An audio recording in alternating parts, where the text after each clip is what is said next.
So in that context, anybody here planning to go into e-commerce and into the new, here's a young man there, yes. My question is not exactly related to e-commerce, but to a more important topic of Bitcoins.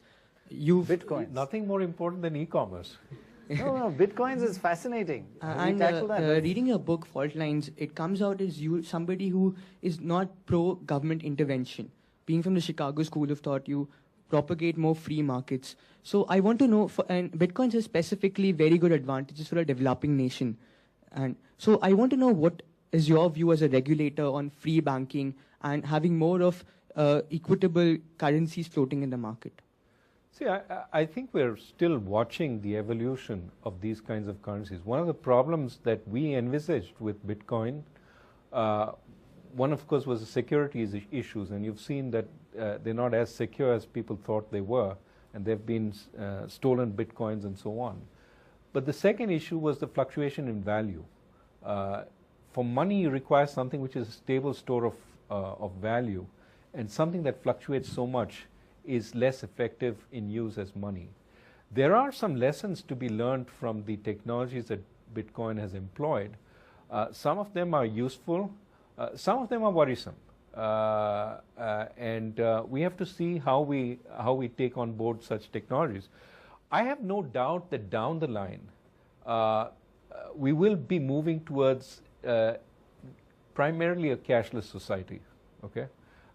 And we'll have some kinds of currencies like this which will be at work.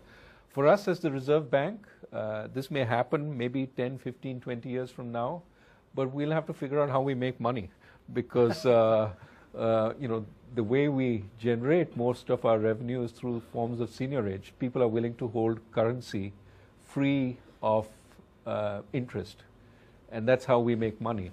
And but we'll figure that out. But I think that these virtual currencies will certainly get much better, much safer, and over time will be the form of transaction. That's for sure. And India will adopt them at some point. You're not going to reject them out of hand. You know, in a sense, credit cards are already performing some of that role. You know, the amount of rupees that flow through your hands, I presume, are far less than used to before credit cards. Yes.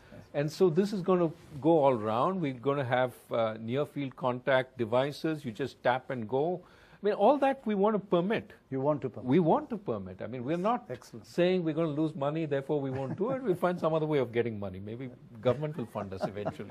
Oh, no. That will be a nightmare. Okay, coming to government funding.